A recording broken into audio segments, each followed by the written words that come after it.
Hi, my name is Angie Giles, and I'm here today to introduce my dad, Ray Giles. Dad has lived nearly his entire life in Cedar Hill. Zion United Church was part of Ray's life from a very early age, when he attended baby band and later Sunday school. Ray became an elder in the mid 1990s. Since then, he has held the position of chair of the Board of Stewards and been the Pastoral Charge Board chairperson twice. For 32 years, Ray worked for the Ontario Ministry of Transportation. He began working on the bridge crew, but then worked at the Carp, Canada, Almont, and Carleton Place patrol garages. There was also a winter when I was a kid. He was a float truck operator, which stands out for me because he was off for Christmas and we didn't have to wait for him to get home from a night shift to open presents. Since taking an early retirement package from the MTO, Dad has driven a dump truck and delivered fertilizer. Currently, he is following his own father's footsteps and is driving a school bus for Bar Bus Lines. If all the driving for work wasn't enough, Dad drives while Mom knits when they take their RV camping. Without further ado, I welcome you to this week's pastoral personality, Ray Giles.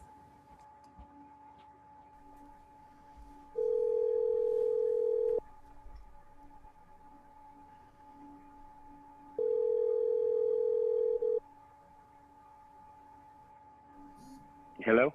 Hello, Ray. It's Brian Thompson here. Yes. Hi. I just wanted to set up a time for us to talk for that interview for the pastoral personalities. Oh, yes, yeah. Yeah. Is there any? You want to do it right now? We can do it right now. Well, I've got 20 minutes. Okay, that's tons of time. It all comes down to that crucial 5 minutes, you know. But, Right. Okay. Okay. Anyway, yeah. If you want to just start just by saying my name is Ray Giles and I'm a member of Zion United Church, that'd be great. Okay.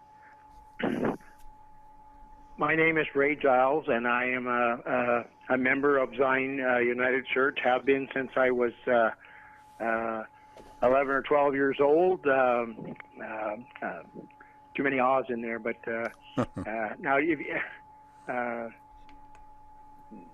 do you want to ask me some questions and see if I answer them or whatever? Sure, or sure. Well, I mean that's a while. I guess you've always lived in the same place, or you've been on the same farm. Yes, we were born on the farm here where our home is. And how far away from the church is that? It's only one concession. Yeah, oh, really? Okay. Yeah. We well, I think all the family are members. Some don't. Some aren't participating, but. I have a couple sisters. I have two sisters. One doesn't attend, but she contributes, and the other one does attend periodically. She lives in Arnprior, so. But anyway, and like I say, we back in that time when we went to Sunday school, there was no Sunday school hall. Oh, really? The little hall. There was no. That little hall wasn't on the building. Okay. So we went. Maybe some people will argue with me over this, but we went to Sunday school after church, I think. And again, my mom and dad probably weren't big to go to church, but they wanted to make sure their kids went to Sunday school. Right. Okay. And then even before that, we were always as a small child. My mother had me involved in baby band and that kind of stuff. That was big in the community at that time. Now, I don't understand what that is. Can you tell me what that is? It was basically, I think, just a group of mothers getting together with their kids. Ah, okay. Their young children. Like they would have another name for it today, but it was it had some organization to it. Now, how widespread it was, and I'm not even positive, Brian, whether it fell underneath the church. I'm presuming it did. Okay. But again, after 60 some years now, I don't remember one way or the other. And all those people that you would like, there might be other people, some elderly people in the church that might remember. But anyway, maybe Mr. Lawson. I'm not sure. Okay. He's my only resource I have now. Him and Mr. Smith. Right. So, but you remember being part of this baby band, or you were Oh yes, Yeah. definitely. Ed Smith's mother used to run the group. We'd be up at their place, like well, it's where the sawmill was and all that, like up on the sixth concession, what they call Sugar Bush Road now. Yes. It's right Okay. at the corner of the sixth and the end of the Cedar Hill Road. So that was some of your first memories, really, of going to the church. Yeah, yep. I joined the church when Reverend Davies was our minister, Yes.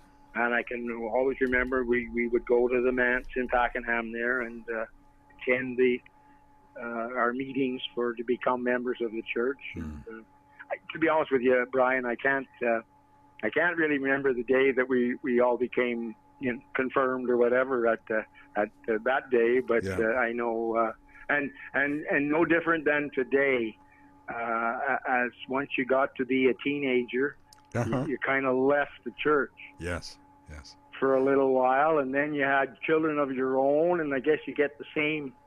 Well, then they should have a religious upbringing, Uh-huh. and that's well. Both our children went to Sunday school too, and then we became active in the church, and that's when I became even more active when I got asked to, Yeah. to fill some positions. What did you start doing? Were you a treasurer? I've been on session and chair of the board of stewards now for it's well over 15 years, I guess now. I've also been chair of Pastoral Charge a couple times, and I've done my duty there. Yes. My heavy lifting there is done. Okay. I mean, just to take a small step back to communion was not communion, but confirmation. There were a large group of people there. Do you remember how there was a pretty big group? When we probably the brother next to me was one, and I know.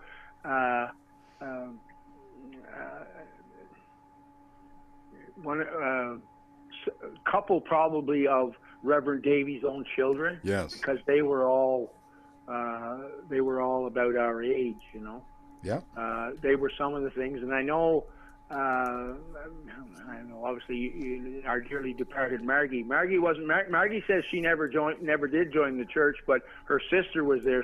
Older sister Jane was another person that was at, and that's for all those years. I thought that Margie was joining the church with me, but then she informed me when I talked to her one day, a long time ago, that no, I never did get join the church. So it didn't matter. She always darn active in it, but anyway. You couldn't tell. No. Yeah, it's only a piece of paper. Yeah. But anyway, but you did lots of things. I mean, it's great to have a local church. Near where we are, there's a Dunrobin United Church. Mm-hmm, and I actually have been in the Dunrobin. Have you? An aunt of Mary's lived down there. She's deceased now, but there was a memorial thing for her at that church. So, Debbie Roy. Yeah. Debbie Roy. That little church falls under Debbie Roy's. I think they only function maybe in the summertime type thing. Mm-hmm. Yes. And of course, then there's the main church in Carp, eh? Yes, that's right, St. Paul's. But anyway, so but the church. I mean, it seemed like there's I guess there's Fulton's and stuff as far as a community gathering space, but the church was really the foundation of the gathering, was it? I mean, it was a place to gather and really a center of community. Back then, way back then, for sure. Yes, because those other venues didn't exist. Eh? Right. If you ever get to open up churches again, there's pictures there hanging in the Sunday school hall about. It shows some of the senior people of the church, and the kids and stuff like that.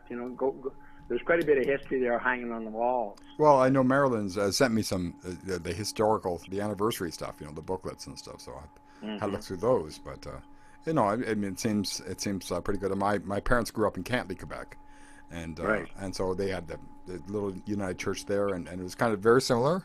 A great place to go. Everybody went to church, and there was a very strong sense of community in that area.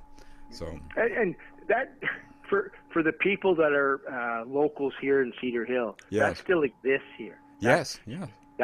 That's what we're missing right now. Oh yes. Well, I mean, what can we do about that? What can we do to help people get connected? I don't feel like the online stuff is going to be that attractive to people who really want to be in the same space. You know? Yes, it still, Brian. It fills a void, Yes. and we can all say the Lord's Prayer, and but it's like I'll give you a good example. Poor Lyle up here got down in the garden, and it was at least 3 weeks, if not longer, Yes. before I discovered it ever happened. Right. I'm a concession away. And You is know, Lyle back yet? I think he's still in the hospital, Is he? but he has been getting better, and I understand he's actually been up walking type thing when Al Okay. goes down. So I guess it's a long road for him to hoe, but if he can get standing up, that means somebody his age may have a chance, you know. Yes. Yes.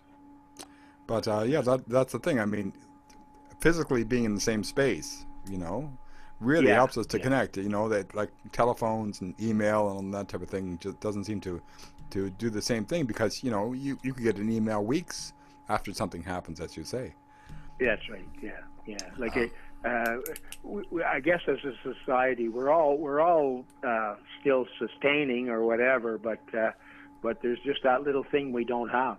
Yeah. Again, for anybody that does go to church. Well, this month we're talking about hope. We're talking about hope, and I was just thinking about hope as kind of a possibility, like open to possibility. To me, that's what hope is. That you basically think, well, we're going to find a way. We're going to find a way to make this work, and I was kind of hoping we'd find something a little bit sooner, but But unfortunately, the pandemic or the virus just seems to keep throwing curves at us. Even under these healthcare officials, under some of their rules, we could never open this little church up here. No. We wouldn't have the space.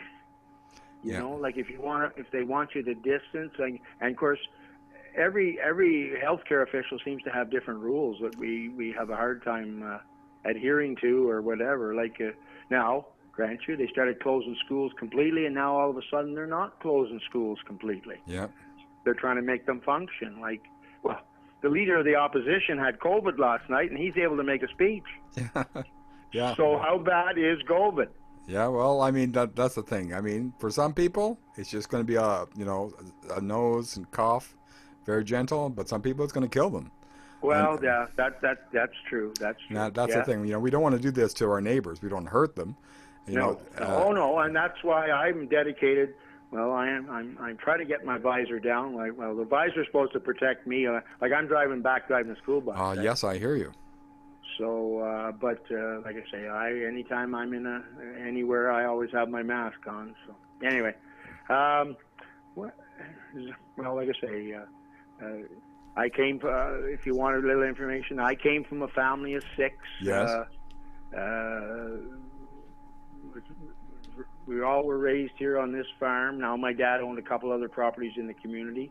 I kind of didn't quite follow in his footsteps, but he drove a school bus for years just to put food on the table for us too. Like, because 100 acres back then wasn't feeding 6 kids either, No. And he worked out, like way back then there was lots of farmers just couldn't make a living with 100 acres. Right. And they worked out. So and like I say, he had several jobs when I was a kid, but we still had this 100 acres that we were, all settled on or whatever. Yeah. Provide some food as just crops. Originally, yes, we milk cows. Like we milk cows, but then you had to borrow money and expand to keep in the dairy industry. So then we switched to cream. Yeah. And even then, it got that there was more money required, and I guess my parents didn't want to. Like I say, I enjoyed farming. Yeah. But then I also had an uncle that worked for the government, and he got me a job. So the rest is history. Like right. I put in 32 years in Ontario government on road maintenance and snow fighting, and So, and then I got to retire. I always thank my dearly departed mom, because shortly after I started there, I wanted to quit because other guys were making more money doing some other things, you know. Yeah. And she said, "No, son, stay there." And it worked out well because now I have that pension check every month. Yeah. But Yeah, but it's the same. My father was eldest of the family, and they had the farm up in Cantley, but he decided to work out and do the same thing. Ended up being a diesel mechanic. So, but yeah, you know, well, yeah, see, the whole thing of farming kind of changed there. You know, 60s into the 70s type thing, where everything had to, you know, everything got big, and if you yeah, didn't invest money, and hey, there was lots of guys invested money too and lost their shirts, you know, yeah. lost their farms, you know, but the wise ones didn't, and that's the way it usually works, eh? Well, you The know, fittest will survive. yeah. Well, you know, I'm talking You know? about hope, and I think, you know, you have to have a lot of hope to be a farmer, boy. Well, yeah, Yeah, like especially in the month of July this year for sure. yeah, But I don't know how some of the crops are turning out, but some weren't bad, and I know we can't get over how good the garden corn was this year. Like the stuff that Brian and Bruce put up there, like the cobs were 10 inches long, and yeah, you know, yeah. I had some. from one end to the other. Like it's hard to believe with that much druce that you could have that. But I guess that whatever, they got the moisture at the right time or whatever. So Yeah, Brian said that they put in all sorts of tomatoes and they didn't get any at all. So oh, there. so they got the small tomatoes, but none of the big tomatoes. You know. Okay, I guess So that was one thing. Our little garden here put up some real good tomatoes, the best we've had ever, I think. yeah, Now, we did put down this stuff called, well, they call it a mulch, but it's basically just a piece of red plastic. But whatever it is, it seems to keep that fungus that can get on your tomatoes yeah. at bay in the ground, and all our tomatoes, like well, they're all processed now, but they, like you say, no big blisters or no, you know, the tomatoes were all good. But So you still. I don't. Yes, go ahead. I'm just saying you still enjoy growing, right? You still enjoy getting out Oh there in the yeah, garden. oh So, yeah, yes. yeah. Like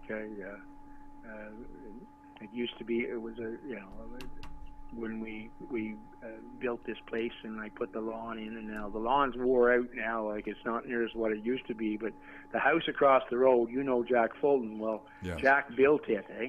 Uh-huh. And it was funny. I think it was whether he was getting ready to sell it or something like that. The realtor said, "No, if you had a manicured lawn like your neighbor." So I always bug Jack about that, eh? But as it turns out, mine just looks the same now too. Oh. It's wore out. It needs work, eh? So, but anyway, yeah. It's Mary that's the green thumb here, though. Like I'm the man on the tiller. I'm the equipment operator, you know. Yeah, I'm same here. I can run whatever we need to get around here, but we just put down a load of new topsoil there, Yeah. and things are looking a lot better. Yeah. So, but I mean, so the church is, you're just feeling like there's a need for the church to kind of come back together, and I mean, you sound like a patient man. That you know you're Yeah, willing to well, wait it out. I'm quite willing to persevere, like the United Church of Canada says. When there is a vaccine, and we can open our churches up again and be churches again. Yes. Be now. If we have to wait too long, I look at it in the dollars and cents too, Brian. That Yes. I know our little building up here will survive because it's not it doesn't need anything, you know.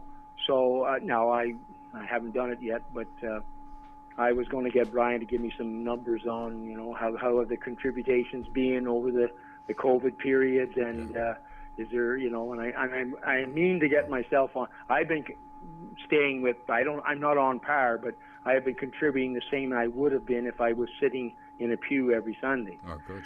But I want to get myself on par so I don't have to worry about counting Sundays and getting a check to him, that kind of thing. Okay. But I do want to know from him have our contribute. But I have heard from not St. Andrews, but another church that some of the contributions are up.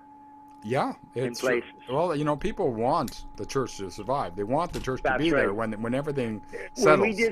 we did strategic planning, Yeah. everybody wants a church. They don't want to be there every Sunday, No. and they don't want to participate in ways, but they want that structure and they want that to be there if they need it. Yes. Which is unfortunate to some extent, but Well, that's the world we're living in today. Yes. Well, I'm working, trying to find a way to make the church more relevant to the kind of everyday person who's not going to church on Sunday. And well, I understand even your service is getting numerous hits, right? Sure. And we don't know where they're coming from, but anyway, it could be people that are wanting something too, eh? Well, yeah, I get messages from people on the East Coast and the West Coast and stuff, so that's a good thing. But yeah, my main concern, of course, is for the people in these congregations. So, of course, yeah. I mean, just to get back, we're almost finished. We're about 20 minutes, so I'm going to have to edit this down quite a bit. Yeah, for sure. And I got a bus to get the carbon place. Okay, so let's just. Anyway. I'm just going to ask you two very quick questions. So, how would you define hope? How would you define hope? How would I define hope? Yeah. It doesn't have to be anything. Just be something simple. I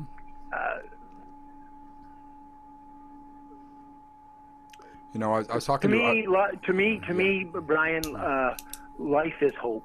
Life is hope. Yeah. Yes. That to me, you hope for things, and if they don't come true, well, okay. But you still hope for those. You keep hoping for those things. Yeah. And that's my thinking. Okay. And the last question I have is just about. I always ask everybody what their favorite hymn is, and just so I can include that in the service. Now probably won't be this Sunday. It'll be next Sunday. That will be going to do this. We're trying to do this pastoral personalities every 2 weeks. Well, I when they play "How Great Thou Art" at funerals, I can damn near cry. But I do like "How Great Thou Art." Yeah. Okay. That's good. I don't think we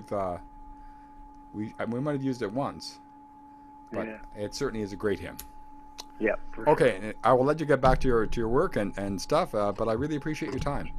Not a problem, Brian. Nice talking to you. Nice talking to you. Bye now. Bye-bye.